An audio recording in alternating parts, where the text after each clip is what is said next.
ಕೊಟ್ಟಿಲ್ಲ ಪರ್ಮಿಷನ್ ಕೊಟ್ಟಿಲ್ಲಪ್ಪ ಡೀಸೆಲ್ಗೆ ಹಾಕ್ಬಿಟ್ರೆ ಇದು ಅಲ್ಲ ಕಳಿಸಿಲ್ಲ ರೈಟ್ ಇದು ಅದೇ ಪೇಷಂಟ್ಗೆ 5 ಲಕ್ಷ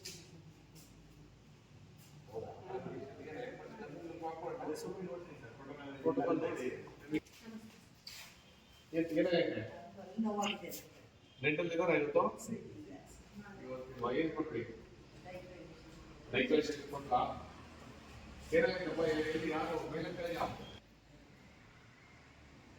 ಬುಕ್ ಕ್ಯಾನಲ್ ಇದೀಗ ಮೇಡಮ್ ಐದನ್ನ ಹೇಳಿದ್ರ ಬಿಸಿ ನೀರು ಉಪ್ಪಿನೀರೆಲ್ಲ ಮುಗಿಸ್ಬಿಟ್ಟು ಅದು 3 ಸರಿ ಬೆಳಿಗ್ಗೆ ಒಂದು ಮಧ್ಯಾಹ್ನ ಒಂದು ಸಾಯಂಕಾಲ ಒಂದು ಆಯ್ತಾ ಅದನ್ನ ಸ್ವಲ್ಪ ಊಟದ ಗೀಟದ ಏನಾದ್ರು ಸಿಕ್ಕಾಕ್ಬಿಡೋದು ಬಿಡ್ಬೇಡ ಆಯ್ತು ವರ್ಷ ಇದು ಅಪ್ಡೇಟ್ ಮಾಡಿಸ್ಬೇಕು ಟಾಯ್ಲೆಟ್ಗಳಲ್ಲಿ 3 ರಿಂದ 4 ಸರಿ ಆಯಮ್ಮವ್ರಿಗೆ ಹೇಳ್ಬಿಟ್ಟು ಕ್ಲೀನ್ ಮಾಡಿಸ್ತಿರುತ್ತೆ ಡಾಕ್ಟರ್ಗಳು ರೊಟೇಷನ್ ಆಗಿ ರೀತಿಯಾಗಿ ಹೋಗ್ತಾರೆ ನಿರಂತರ ನೀರಿನದು ಒಂದು ಸ್ವಲ್ಪ ವಿಶ್ವಾಸ ಇಟ್ಕೊಳ್ಳಿ ಇಲ್ಲಾಂದ್ರೆ ಕೌನ್ಸಿಲಿಗೆ 5th ಪೇಷಂಟ್ ಆಗಿದ್ದು 9ನೇ ತಾರೀಕು ಬ್ಲಡ್ ಕೌಂಟ್ ಮಾಡಿಲ್ವಾ ಕರೆಕ್ಟಾಗಿ ನೋಡಿಲ್ಲ ಡಾಲ್ ಬೈಟ್ ಅಂತ ಬರ್ದಿದ್ದೀವಿ ಕರೆಕ್ಟಾಗಿ ಹಿಸ್ಟ್ರಿ ಕರೆಕ್ಟಾಗಿ ಹೇಳ್ಬೇಕು ನಮ್ಮ ತರ ಕೊಟ್ಟಿದ್ದಾರೆ ಇಂಗ್ಲೆಂಡ್ ಕೊಟ್ಟಿದ್ದಾರೆ ಎಲ್ಲಿ ಟೆಸ್ಟ್ ಮಾಡಿ ಯಾವತ್ತಾಗಿ ನಾವು ನೋಡ್ತಾ ಇನ್ನು 15 ದಿವಸ ಆಯ್ತು ಇಂಜೆಕ್ಷನ್ ಹಚ್ಚಿದ್ರೆ ನೋಡಿದ್ರೆ ನಾಯಿ ಹಚ್ಚಿದ ಇಂಜೆಕ್ಷನ್ ಇಂಜೆಕ್ಷನ್ ತಗೊಂಡ್ರಿಲ್ವಾ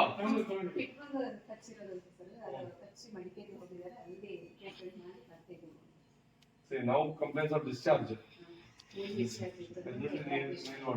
5ನೇ ತಾರೀಕು ಅಡ್ಮಿಟ್ ಆಗಿದ್ದೀರಾ ಬ್ಲಡ್ ಕೌಂಟ್ಸ್ ಮಾಡಿಲ್ಲ ಅದಾಗಿಲ್ಲವ ಯಾವ ಇನ್ಫೆಕ್ಷನ್ ಆಗಿದೆ ಸರ್ ಇನ್ಫೆಕ್ಷನ್ ಆದಾಗ blood test no injection tablet ಮಾಡ್ತೀವಿ ರೂಲ್ಸ್ ಹೊಸ ಕಾಮಗಾರಿಲಿ ಹೊಸ ಕಾಮಗಾರಿಲಿ ಹೊಸ ಟಾಯ್ಲೆಟ್ ಮಾಡಿಸ್ಕೊಳಕ್ ಬೈ ಆಮೇಲೆ ನಾನು ನೋಡ ಬೈಲಿ ನೀವು ಅವ್ರನ್ನ ಎದುರ್ಕೊಳಕ್ ಹೋಗ್ಬೇಡಿ ಯಾಕಂದ್ರೆ ನೋಡಿ ICU ಏನೇನು ಇರ್ತದೆ ಯಾರು ಗೊತ್ತಿಲ್ಲ infection level high cross infection ಆಗುತ್ತೆ ಟಾಯ್ಲೆಟ್ ಅಲ್ಲಿ ಕ್ಲೀನ್ಲಿನೆಸ್ ಸ್ವಚ್ಛತೆ ನಾವು ಕಾಪಾಡಲಿಲ್ಲ ಅಂದ್ರೆ ಅವರಿಗೆ ಮೋಸಕ್ಕೊಂಬರಿ ಇನ್ಫೆಕ್ಷನ್ ಅಂದ್ರೆ ಹಾಸ್ಪಿಟಲ್ ಅಕ್ವೈರ್ಡ್ ಇನ್ಫೆಕ್ಷನ್ ಜಾಸ್ತಿ ಆಗ್ತದೆ ದಯವಿಟ್ಟು ಹುಷಾರಾಗಿರಿ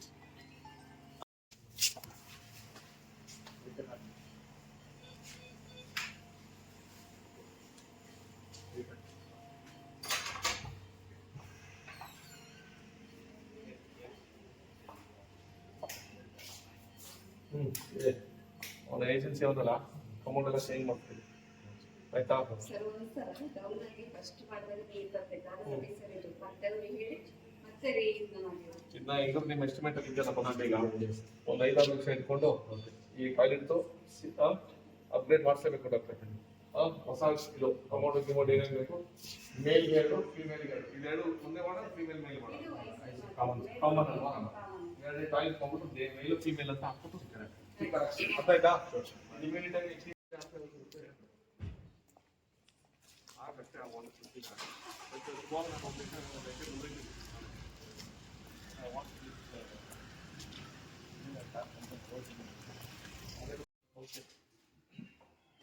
ಅವರಿಗೆಲ್ಲ ಸ್ವಲ್ಪ ಡಿಸೀಸ್ ಮಾಡಿಸ್ತಾರೆ ನೋಡಿ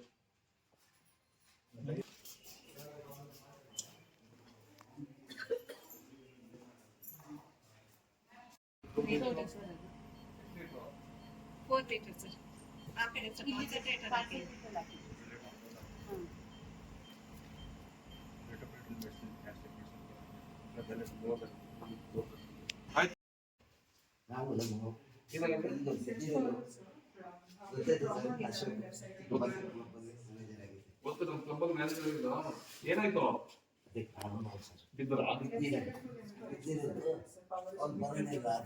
ಯಾವಾಗಿಂದ ಈ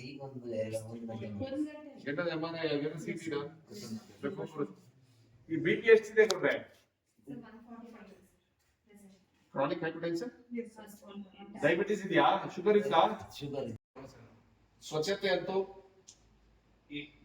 ಈಗ ಹೆಂಗಿರೋ ಅಪ್ಗ್ರೇಡೇಷನ್ ಆಯ್ತಾ ಇದೆ ಈಗ 1 ಕೋಟಿ 1 ಕೋಟಿ ದುಡ್ಡು ಬಂದಿದೆ ಈಗ ಐ ಥಿಂಕ್ ಇಸ್ ಡೂಯಿಂಗ್ ಕೊಂಡು ಪೇಂಟಿಂಗ್ ಎಲ್ಲ ಸೇರಿ ಆಮೇಲೆ ಇದೆಲ್ಲ ಮಾಡ್ತಾರೆ. ಬಟ್ ನನಗೆ ಕ್ಲೀನ್ಲಿನೆಸ್ ಮುಖ್ಯ. ಈಗ ARS ಅಲ್ಲಿ ನೀವು ಲಾಸ್ಟ್ ಟೈಮ್ ಯಾವುದೋ ಒಂದು ಕ್ಲೀನಿಂಗ್ ಏಜೆನ್ಸಿ ನಾವೆಲ್ಲ ಫಿಕ್ಸ್ ಮಾಡೋದಂತ ಸರ್ ಹಾಸ್ಪಿಟಲ್ ಹೋಗ್ತಾರೆ ಇಲ್ಲಿ ನಾವೇನಂದ್ರೆ ಹೈಜೀನು ಪ್ಲಸ್ ಎಸ್ಥೆಟಿಕ್ಲಿ ನೋಡಕ್ ಚೆನ್ನಾಗೈತೆ, ಟ್ರೀಟ್ಮೆಂಟ್ ನಮ್ಮವರಿಗೆ ಕೊಡಕ್ ಚೆನ್ನಾಗಿ ಕೊಡ್ತಾರೆ ಇಲ್ಲ ಅಂತಲ್ಲ, ಬಟ್ ನೋಡಕ್ ಚೆನ್ನಾಗಿದ್ದಾಗ ಇಲ್ಲಿ ಊಟಕ್ಕೆ ಹೋಗ್ತೀವಲ್ಲ ನಾವು ಯಾಕೆ ಹೋಗ್ತೀವಿ? ಒಳ್ಳೆ ಟೇಸ್ಟಿಗೆ ಹೋಗ್ತೀವ, ಒಳ್ಳೆ ನೋಡಕ್ ಹೋಗ್ತೀವ. ಪಬ್ಲಿಕ್ ಪರ್ಸೆಪ್ಷನ್ ನಮ್ಗೆ ಏನಾಗ್ಬಿಟ್ಟಿದೆ ಅಂತಂದ್ರೆ ನಾವು ಸ್ವಚ್ಛತೆ ಬಗ್ಗೆ ಒಂದು ಸ್ವಲ್ಪ ಇದೆ ಆಗ್ತಿದ್ದೀವಿ. ಅದು ಇಲ್ಲ ಅಂತಲ್ಲ, ಇಡೀ ಗೌರ್ಮೆಂಟ್ ಸೆಟಪ್ ಅಲ್ಲೇ ಗೌರ್ಮೆಂಟ್ ಆಫೀಸಲ್ಲಿ ಇರ್ಬೋದು ಇರುತ್ತೆ. ನಾನು ನಿಮಗೆ ಒಂದು ಸಲ 3 ಸಲ